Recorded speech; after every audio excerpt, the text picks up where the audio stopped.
श्री शिवाय नमस्तुभ्यम। जय श्री कृष्णा।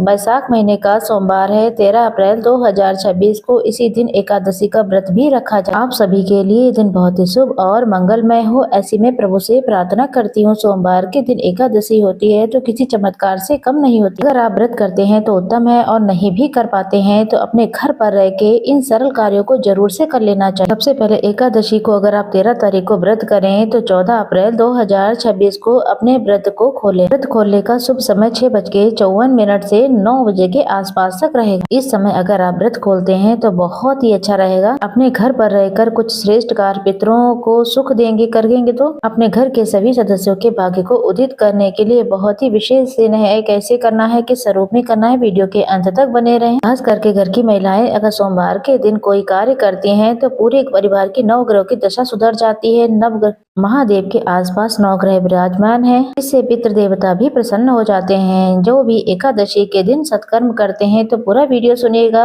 सबसे पहले आप सभी को बता दें, एकादशी सोमवार को 1:08 से उसके उपरांत द्वादशी लग जाएगी। आज धनिष्ठा नक्षत्र और सद्विता नक्षत्र का निर्माण हो रहा है, और साथ ही आज का दिन बहुत ही चमत्कारी है। राहु काल का समय सुबह ही हो जाएगा 7:45 से 9:19 तक राहु काल का समय है। अगर किसी नए कार्य की शुरुआत करना चाहते हैं राहु काल में बिल्कुल ना करें। वही पहले से चल रहे पूजा पाठ के काम निश्चित तौर पर किए जा सकते हैं। सूर्य उदय का समय 6:11 से सूर्यास्त का समय 6:42 का रहने वाला है। अभिजीत मुहूर्त अर्थात हर कार्य की जीत का जो समय रहेगा 12:02 से 12:52 तक रहने वाला है। ये समय बहुत अच्छा है। इस समय आप किसी नए और शुभ काम की शुरुआत कर सकते हैं। लाभ का चौघड़िया आज के सर्वश्रेष्ठ रूप में 9:19 से 10:53 के आसपास। सबसे पहला और सबसे सरल काम है जो कि आप सभी को अपने घर पर रहकर करना है। शिवलिंग हो या फिर महादेव के मंदिर में शिवलिंग हो, आप सभी को एक मिट्टी का पात्र ले लेना है। सबसे सरल कार्य है और मैं भी करूंगी, आपको भी करना चाहिए। मिट्टी का एक दीपक ले लें या कुल्हड़ ले लें, उसमें रात भर जल भर करके रख देना है। उसमें उसे सोमवार की सुबह उठा लेना है और स्टील के पात्र में जो शिवलिंग पर जिससे जल समर्पित करते हैं कुंदकेश्वर महादेव की जय कहते हुए घर के सभी सदस्यों का स्पर्श करा लें और एक बेलपत्र अपने साथ में लेकर जाएं। शिवलिंग पर आजकल इन दिनों गुरुजी ने बताया हुआ है, अगर एक बेलपत्र हाथ में लेकर मात्र एक बार श्री शिवाय नमस्तुभ्यम या ओम नमः शिवाय महामंत्र का जाप कर लेते हैं, गुना महामंत्र जाप करने के बराबर फल देता है। तो सरल तरीके से बेलपत्र अपने हाथ में रखें, नाम जाप बोलें, अपनी मनोकामना कहें और शिवलिंग को इस बेलपत्र को समर्पित कर दें। फिर जो आप जो एक लोटे में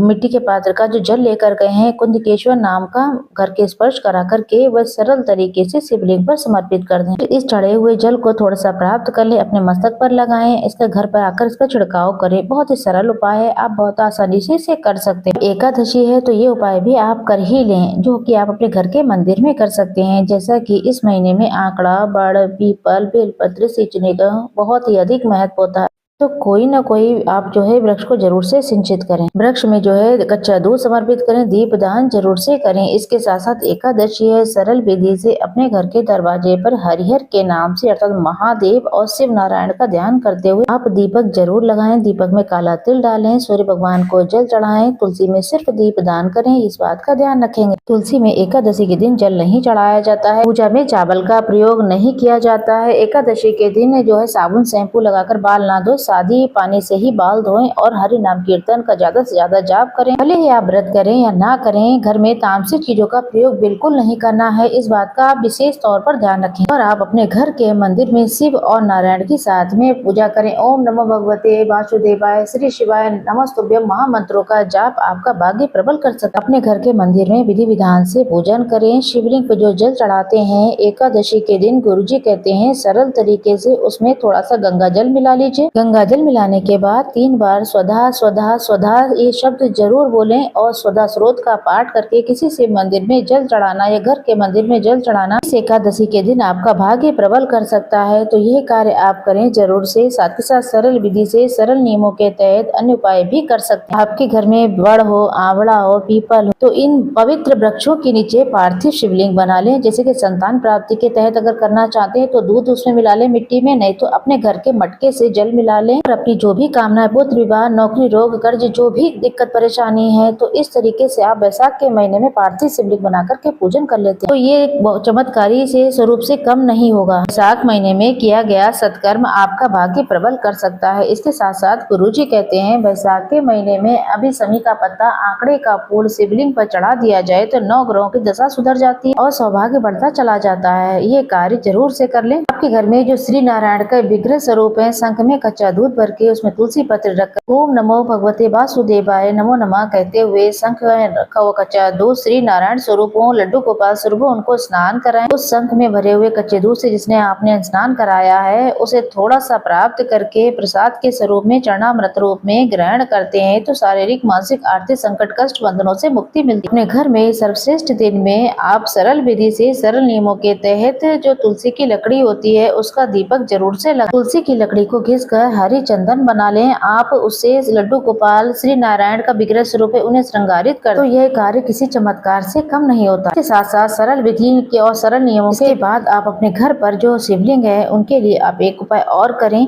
आप ले लें 5 बेलपत्र और चंदन, जो कि चंदन तो पितरों को भी सुख देता है। साधारण सरल तरीके से जल का लोटा ले लीजिए। 5 स्थानों पर आप 12 ज्योतिर्लिंग का ध्यान करते हुए, मन कामेश्वर महादेव का ध्यान करते हुए 5 स्थानों पर जल चढ़ाएं। एक गणेश जी के स्थान पर, माता अशोक सुंदरी के स्थान, कार्तिकेय भगवान, माता रानी का हस्तकमल और शिवलिंग पर। ये 5 जगह है जहाँ पर आपको जल चढ़ाना है। इन 5 स्थानों पर आप चंदन लगाएं। इन 5 स्थानों पर अपनी कामना कहते हुए बेल पत्र जरूर से समर्पित कर दें। ये सरल सा कार्य है, आप जरूर करें। इनमें से 1-2 कार्य भी अगर आप कर लेते हैं तो बहुत ही अधिक आपको लाभ मिलने वाला है। सरल विधि से आप नाम जाप करें, पवित्र वृक्षों का सिंचन करें, सत्तू का दान आज के दिन करें। जैसा कि आप सभी जानते हैं सत्तू चना, गेहूं और जौ से बना होता है। किसी शिव मंदिर में, किसी नारायण के मंदिर में आज के दिन सत्तू का दान करना आपका सौभाग्य बढ़ा सकता है, कष्ट, कर्ज, पीड़ा से मुक्ति दिला सकता है। व्रत नहीं कर पाते हैं, कोई बात नहीं, आपको इन कार्यों को तो करना ही चाहिए। इसका अलग ही सुख मिलेगा आपको, सदा सर्वदा आपको इससे खुशियां प्राप्त होगी। तो इन कार्यों को आप चलते फिरते भी कर सकते हैं। आप दीप दान जरूर करें। एक प्लेट लें, उसमें स्वास्तिक बनाएं और थोड़ा सा काला तिल डाल लें और 5 दीपकों से अपने घर के मंदिर में आरती उतार लीजिए। सबसे पहला जो दीपक है आपको अपने घर की रसोई घर में पितरों का ध्यान करते हुए, माता अन्नपूर्णा का ध्यान करते हुए दीप दान जरूर करें। दूसरा दीपक अपने घर के द्वार पर शाम के समय या प्रदोष काल में, सुबह जब भी आपका मन हो तब करें। तीसरा दीपक अपने घर की तुलसी मैया के समीप रखें। सभी दीपकों का मुख जो है पूर्व या फिर उत्तर दिशा की तरफ होना चाहिए। इसके बाद जो दीपक होगा वो दीपक अपने घर के मंदिर में लगाना है। अंतिम 5वां दीपक आप चाहे तो श्री नारायण, चाहे तो महादेव, चाहे तो आंवला, बड़, पीपल, जहां पहुंच पाते हैं उन स्थानों पर दीपदान के रूप में करें। अगर नहीं जा पाते हैं तो उन स्थानों का ध्यान करते हुए अपने घर की बालकनी या द्वार पर दीपदान के रूप में प्रयोग करें। इसका अनंत गुना लाभ है। इसका वर्णन शास्त्रों में भी मिलता है। गुरुजी कहते हैं अगर आप विधि विधान से शिवलिंग का पूजन करते हैं और शिवलिंग को स्पर्श करके अपनी कामना कहते हैं तो अष्ट सिद्धि और नवनिधि आपको स्वतः ही प्राप्त हो जाती है और 12 ज्योतिर्लिंग की यात्रा का स्वतः ही आपको सुख प्राप्त हो जाएगा। तो इस सोमवार के दिन आप कोई न कोई कार्य जरूर करें। ये गुरुजी कहते हैं कोई लक्ष्य लेकर अगर आप चल रहे हैं या परीक्षा या कोई अन्य दिक्कत परेशानी, आप रामेश्वर ज्योतिर्लिंग का ध्यान करते हुए शिवलिंग पर जल चढ़ाएं। अगर आपको चिंता बहुत अधिक है, डिप्रेशन में रहते हैं, बच्चों को लेकर है या मन अपना खुद का विचलित रहता है तो डिप्रेशन को दूर करने के लिए आपको उज्जैन महाकाल ज्योतिर्लिंग का ध्यान करते हुए शिवलिंग पर जल चढ़ाएं। बीमारी से परेशान है, बहुत कष्ट है तो महाकालेश्वर ज्योतिर्लिंग का ध्यान करें और घिसलेश्वर ज्योतिर्लिंग का आप ध्यान करें। और अगर बार बार प्रतिष्ठा नहीं मिल रही, बेइज्जती होती है, हर जगह कोई घर में